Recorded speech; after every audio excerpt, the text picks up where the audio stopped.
इधर समीक ऋषि का बेटा गोमती नदी के तट पर खेल रहा था।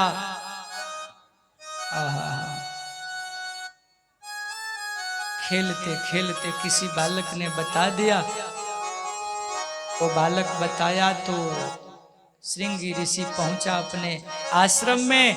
पिता के गला में मरा हुआ सर्प देख करके गुस्सा में क्रोध में लाल हो गया और हाथों में जल लेकर के श्राप दे दिया, जिसने भी मेरे पिता के गला में मरा हुआ सर्प डाला है, मैं आज श्राप देता हूं, आज से 7वें दिन उसकी मृत्यु हो जाएगी।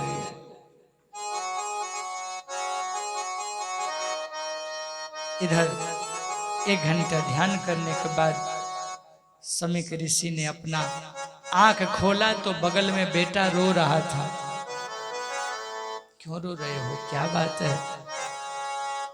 बोले पिताजी, आपको किसी राजा ने अपमान किया है, पर मैंने भी ऐसी सजा दी है, याद रखेगा। नीचे देखे तो गला में सर्प। ओ कोई मजाक किया होगा, कोई बात नहीं, निकाल के बाबा तो रख दिए, लेकिन बेटा तो श्राप दे चुका। अरे क्या सजा दिया है? बोला कि आज से 7वें दिन उसकी मृत्यु हो जाएगी। महात्मा जी ने ध्यान लगा करके देखा तो पता चला ये तो राजा परीक्षित थे।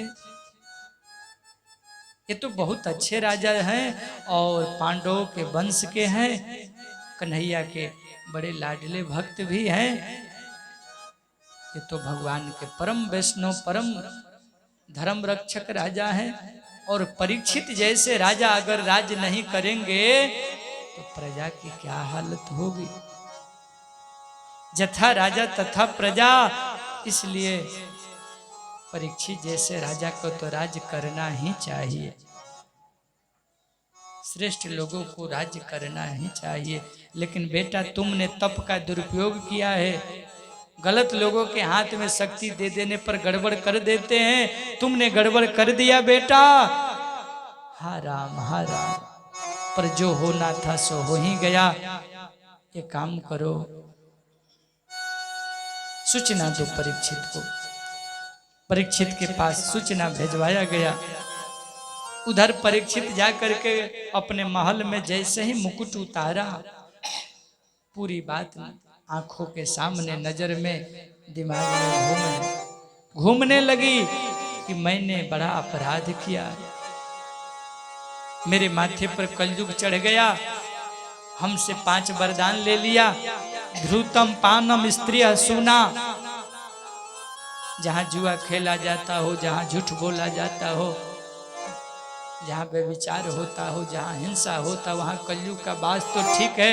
मैंने सोना में भी दिया, वो मुकुट पर बैठा हमसे ऋषि का, संत का अपमान करा दिया। पर भला हुआ हमको सूचना मिला कि 7 दिन में मरने का श्राप मिला है। अच्छा हुआ हमको श्राप मिला, मैं वैसा था ही, पर मैं अब घर परिवार छोड़ के एक ही बात पूछूंगा कि जल्दी मरने वाले को क्या करना चाहिए। 7 ही दिन में हमको मरना है, तो कोई भारत का ऋषि मुनि बता दे कि 7 दिन में मरने वाले को क्या करना चाहिए। बड़े बड़े प्रकांड विद्वान पंडित ब्राह्मण थे, परीक्षित का कोई भी समाधान नहीं कर पाए। राजा परीक्षित का गंगा तट पर अनशन पूर्वक निवास हुआ। 88,000 ऋषि बैठे हैं, अमलात्मा विमलात्मा बैठे हैं, पर कोई सीना ठोक के नहीं बोल रहा है कि मैं आपको मुक्ति दे दूंगा, मैं आपको मुक्ति दे दूंगा।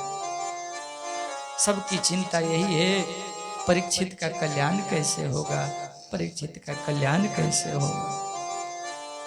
लेकिन भगवान की ऐसी प्रेरणा हुई, जो निर्गुण ब्रह्म के उपासक में बैठे थे आदरणीय सुखदेव जी महाराज, अचानक मन में याद आया, चलो परीक्षित के पास, चलो परीक्षित के पास।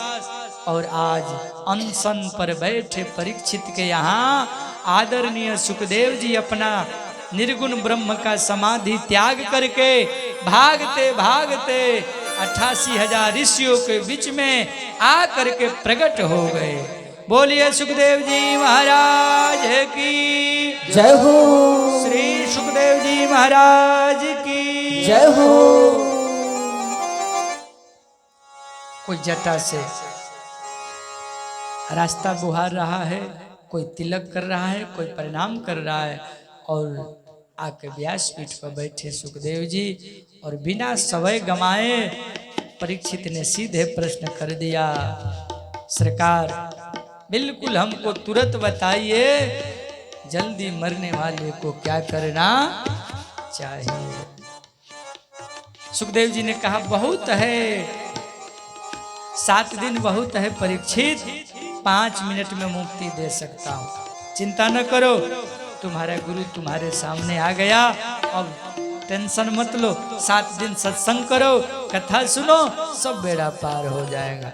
बोल कृष्ण कन्हैया लाल की जय हो। मंगलाचरण नहीं किए, पहले उनका मन का समाधान किए, बाद में याद आया तो परीक्षित ने सुखदेव जी का पूजन किया और वंदन किया।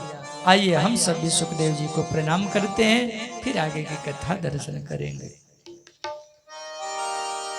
हरि की कथा सुनाने वाले, प्रभु की कथा सुनाने वाले, हरि की कथा सुनाने वाले, प्रभु की कथा सुनाने वाले, तुमको लाखों प्रणाम, तुमको लाखों प्रणाम। हरि की कथा सुनाने वाले, हरि की कथा सुनाने वाले, तुमको लाखों प्रणाम, तुमको लाखों प्रणाम।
बल खो बैठे थे तन में, ओ राह बताने वाले, ओ राह बताने वाले, ओ राह बताने वाले, तुमको लाखों प्रणाम, तुमको लाखों प्रणाम।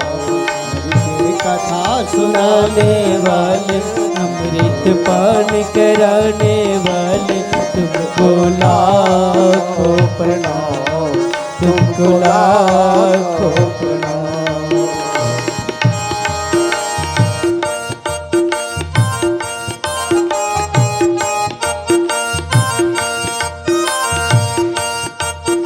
हमने गर्दन का प्याला जा रहे थे जग के द्वारा, हमने विष का प्याला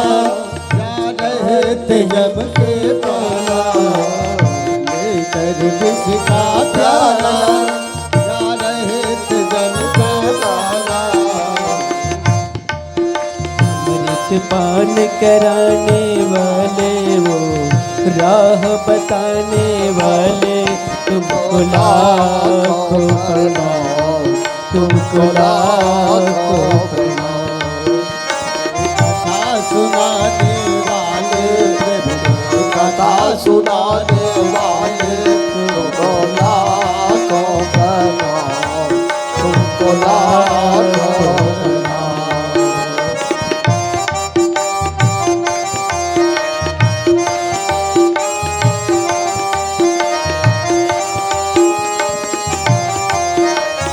पार तेरा क्या पावे बस धुन गावे पार तेरा क्या पावे बस शीश झुकाए गावे को दशा बताने वाले हरि के दशा कराने वाले तुम लाखों प्रणाम तुम लाखों प्रणाम कथा सुनाने वाले अमृत कथा सुनाने वाले तुमको लाखों प्रणाम तुमको लाखों प्रणाम कथा सुनाने वाले जय हो कथा सुनाने वाले तुमको लाखों प्रणाम तुमको लाखों प्रणाम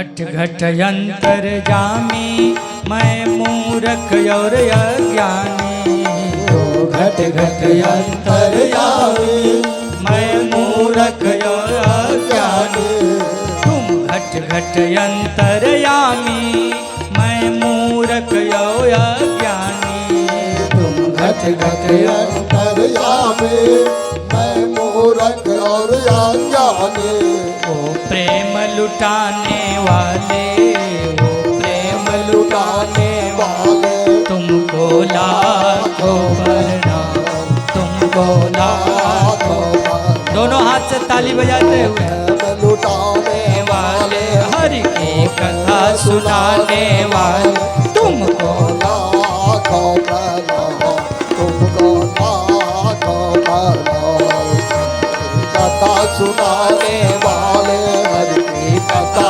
सुनाने वाले तुमको लाखों प्रणाम तुमको लाखों प्रणाम तुमको लाखों प्रणाम तुमको लाखों प्रणाम हरि की कथा सुनाने वाले हरि की कथा सुनाने वाले तुमको लाखों प्रणाम तुमको लाखों प्रणाम तुमको लाखों प्रणाम तुमको लाखों प्रणाम तुमको लाखों प्रणाम तुमको लाखों प्रणाम। अच्छा विचार करिएगा, अगर आप गंगा जी में डूब रहे हैं और डूबते समय कोई आकर के कह दे चिंता न करो मैं बचा लूंगा, उस व्यक्ति को कितना शांति मिलेगा। आज परीक्षित के सामने कोई उपाय नहीं था, लाखों व्यक्ति बैठे थे, पत्नी बच्चा सब छोड़ के अनशन पर बैठ गए थे। कोई तो भारत में हो जो कह दे कि तुमको मुक्ति दे दूंगा, श्राप से बचा दूंगा। एक मिले, कौन? श्री सुखदेव जी महाराज। और सीना ठोक के बोले 5 मिनट बहुत है, 7 दिन तो बहुत है तुम्हारे लिए, चिंता ना करो, कथा सुनो, सत्संग करो, जीवन की नैया पार लग जाए। प्रश्न पर प्रश्न, क्वेश्चंस पर क्वेश्चन करते जा रहे हैं सुखदेव जी से परीक्षित जी। सबसे पहला प्रश्न कर दिया, संसार कैसे बना है, दुनिया कैसे बनी, का तेरे मन में समाई, तूने काहे को दुनिया बनाई। पहले फिल्मी गीत कितने सुंदर सुंदर होते थे, उनका बोल, उनका भाव बहुत पवित्र होता था। हाँ? तूने अजब रचा भगवान खिलौना माटी का। फिल्मी गीत है पर देखिए भाव कितना सुंदर है। और आज का फिल्मी गीत मतलब ऐसा है कि बताओ यहां से गा नहीं पाएंगे हम। हाँ? फिल्मी गीत पर दर्शन पूरा भरा हुआ, पूरी वेदांत की बात भरी हुई, ऐसे ऐसे गीत हाँ? है फिल्मी गीत पर बात उस खुदा की करता है, उसी गीत में, उसी भाव में। हाँ? किसी राह पर, किसी मोड़ पर कहीं चल ना देना तू छोड़ कर मेरे हम सफर, मेरे हम सफर, मेरे हम सफर, मेरे हम सफर। किसी रात में किसी मोड़ पर कहीं चल ना देना तू छोड़ कर मेरे हम सफर, मेरे हम सफर, मेरे हम सफर, मेरे हम सफर। तेरा साथ है तो है जिंदगी, तेरा साथ है तो है जिंदगी, तेरा प्यार है तो है रोशनी, तेरा प्यार है तो है रोशनी। किसी राह किसी मोड़ पर भक्त भगवान से कह रहा है, ना देना तू छोड़ कर मेरे हम सफर, मेरे हम सफर, मेरे हम सफर, मेरे हम सफर, मेरे हम सफर, मेरे हम सफर। अपने कन्हैया के लिए, अपने गोविंद से हम लोग यही कहे, हे कन्हैया दुनिया तो आज स्वार्थ में पड़ी है, हाथ छुड़ा के भाग जाए पर आप नहीं छोड़ोगे, आप तो हमेशा निभाओगे, इसलिए निभाना। सुखदेव ने परीक्षित को समझाया, परीक्षित जीवन में अगर शांति चाहते हो तो मैं बताऊंगा कि क्या करना, कैसे करना चाहिए। देखो, अगर भगवान को पाना चाहते हो तो कुछ बातें को ध्यान रखना पड़ेगा।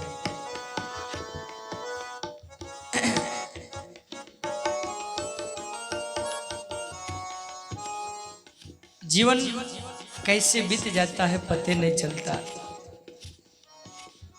7 दिन तो मैं बताया, लेकिन धरती पर जितने लोग हैं उनके वही 7 दिन है।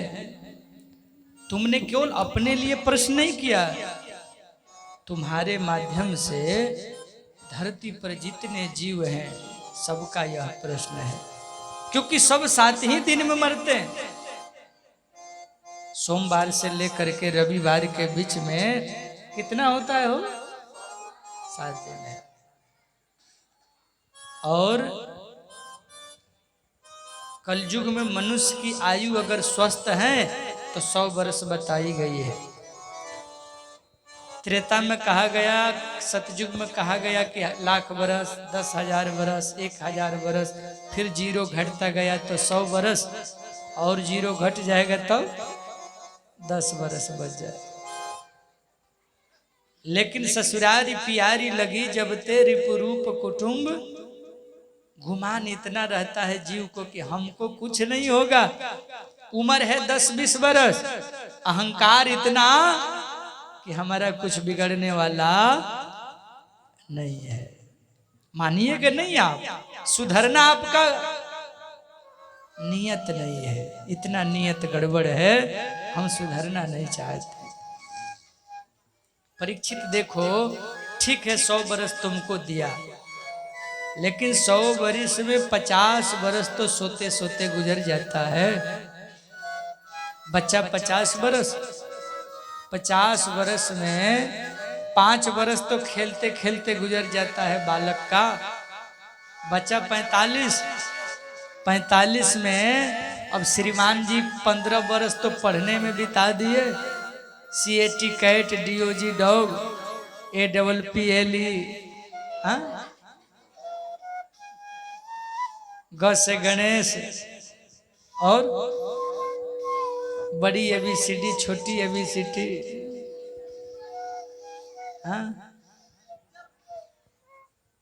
1 2 3 4 5 6 7 8, और श्रीमान जी पढ़ते पढ़ते बिता दिए कितना, 50 में 20 वर्ष गया, बच्चा 30, और 30 में रोजगार ढूंढने में 5 वर्ष चला गया। यहाँ नौकरी वहाँ नौकरी, बेरोजगार, परेशान, दौड़ धूप के परेशान। 25 वर्ष चला गया, 5 वर्ष शादी विवाह में चला गया, बच गया 20 वर्ष। 20 वर्ष में नहाना धोना भी है, खाना पीना भी है, रिलेशन भी निभाना है, भोज भात में भी जाना है, और बर्थडे भी मनाना है, और बरतवारी को भी देखना है, ससुरारी भी देखना है। 10 वर्ष ये सब में चल गया, बचा 10 वर्ष। सबकी यह दशा है। जितने लोग हैं, आप विचार करिए कि 24 घंटा में मेरा समय कहाँ कहाँ जा रहा है। वो तो पहले कुल ठीक ठाक था, अभी ऊपर से जियो ने 1.5 GB 2 GB, कोई 5 GB दे दिया है, उसमें जा रहा है समय। शुद्ध काम, श्रेष्ठ काम, सही कर्म कितना घंटा करते हैं, विचार करिएगा। मेरा समय कहाँ कहाँ व्यर्थ जा रहा है। इसलिए हे कलयुग के जीवो, परीक्षित को सुखदेव जी ने कहा कि हे परीक्षित, जीवन को अगर समझना है तो मन को सुधारो, मन के गुलाम मत बनो, मन को गुलाम बनाओ। क्या करो? मन के गुलाम तुम मत बनो, मन को तुम गुलाम बनाओ। मन अनुसार तुम न चलो, मन तुम्हारे अनुसार चले। संयम रखो मन पर, जीवन में काबू रखो, और धीरे धीरे सुबह उठ करके आंखों से अपने हाथों को दर्शन करो। इसी हाथ से भगवान का सेवा करना है, कर्म करना है, और गृहस्थी में धर्म कमाना है, धन कमाना। पहले क्या करते थे? कराग्रे वसते लक्ष्मी, कर मध्य सरस्वती, प्रभाते कर दर्शन। अब तो कर दर्शन छूट गया ना जी, अब तो कप दर्शन होता है।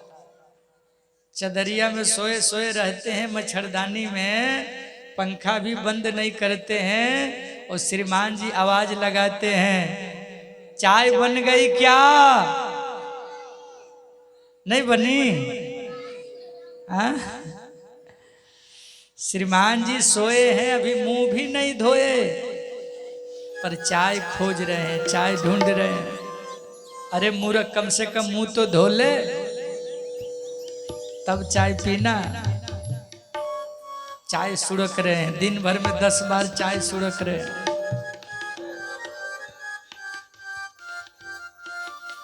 परीक्षित, सवेरे उठ करके इन हाथों से पूजा करना चाहिए, सुबह सुबह टहलना चाहिए। 4 बजे से लेकर के 5 बजे के बीच का जो समय है, इसको कहते हैं ब्रह्म बेला, अमृत बेला। क्या नाम है? अमृत वेला। उस समय का हवा बड़ा शुद्ध शुद्धतम और स्वास्थ्य के लिए बड़ा सुलभ और सुखदायक है। लेकिन श्रीमान जी 2 बजे तक मोबाइल चलाएंगे तो कहां से 4 बजे जगेंगे जी? हाँ, जल्दी सोओगे तब ना जल्दी जगोगे। अब तो समय बदल गया है। परीक्षित को सुखदेव जी ने समझाया कुछ बातें को ध्यान देना होगा। सबसे पहले क्या करना होगा? श्वास श्वास पर हरि भजो बिरथा श्वास जनिक होय, ना जाने या श्वास को आवन होय। एक क्षण भी नहीं गुजरना चाहिए बिना भगवान के नाम उच्चारण का। ये बात को ध्यान रखना चाहिए। और विशेष क्या? जित आसनो, पहला काम आसन जीतो। एक आसन पर 3 घंटा बैठने का अभ्यास करो। और दूसरा बात, जित श्वासो, अपने श्वास को जीतो। और तीसरी बात, जित संगो, अच्छे लोगों का संग करो। और चौथी बात, जितेंद्रिय, अपने 10 इंद्रियों को जीतो। अस्तुले भगवते रूपे मनः संधार्यो धेया। मन को जीतना है तो पहले आसन को जीतो और धीरे धीरे भगवान के भक्ति में डूब जाओ। आइए हम लोग भी भगवान के चरणों में चलते हैं और सुखदेव के साथ परीक्षित के मन भाव को समझते हैं। बोलिए भागवत भगवान की जय हो। यह बात उस समय की है जब द्वापर का अंत हो रहा था और कलयुग की प्रारंभ हो रही थी। तब कृष्ण ने